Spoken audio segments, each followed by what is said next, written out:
دادگای فیدراڵی ئەمڕۆ لە بەرژەوەندی موچەخۆرانی هەرێم سکاڵاکەی دەستگای ستاندەری یەکلا کردەوە. دادگای فیدراڵی سکاڵاکەی یەکێتی لەبارەی یاسای هەڵبژاردن یەکلا کردەوە و پارتیش لە بڕیارەکە ناڕازیە. سڵاوتان لێبێ، ستاندەر نووسان پێشکەش دەکەین.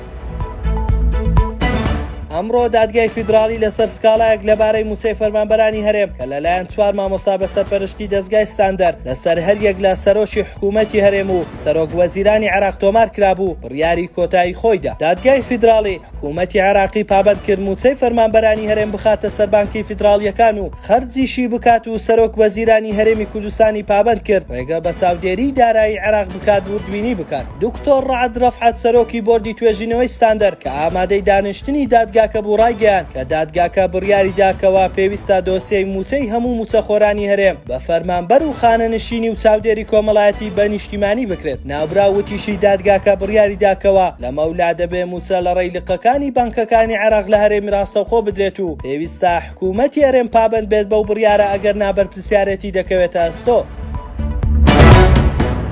دادگای فیدراڵی عێراق لەبارەی یاسای هەڵبژاردننی پەرلەمانی کوردستان بڕیاری دا و دادوەر جاسم محەممەد عەبود بڕیارەکەی خوێندەوە و ڕایگەیاند پەرلەمانی کوردستان لە 100 ئەندام پێک دێت و کورسی پێکهاتەکان کە 11 کورسیانە دەستوریە. ئاماژەی بەوەش کرد کۆمیسیۆنی هەڵبژاردنەکانی عێراق هەڵبژاردننی پەرلەمانی کوردستان بەڕێوە دەبات و بازنەکانی هەڵبژاردننی پەرلەمانی کوردستان فرە بازنە دەبێت و لە 4 بازنە کەمتر نابێت. لەبارەی بڕیارەکەی ئەمڕۆی دادگای فیدراڵی ئایدن معروف ڕایگەیاند نەتەوەی تورکمان لە هەرێمی کوردستان لە کورسی کۆتاکان گەورەترە و ئامادەین بەشداری هەڵبژاردن بکەین. هەر لەم بارەیەوە میدیای پارتی ڕایگەیاند کەوا دادگای فیدراڵی پێکەوە ژیانی پێکهاتەکانی لە کوردستان تووشی ناهەمواری کرد، پێکهاتەکانیشی نائومێد کرد.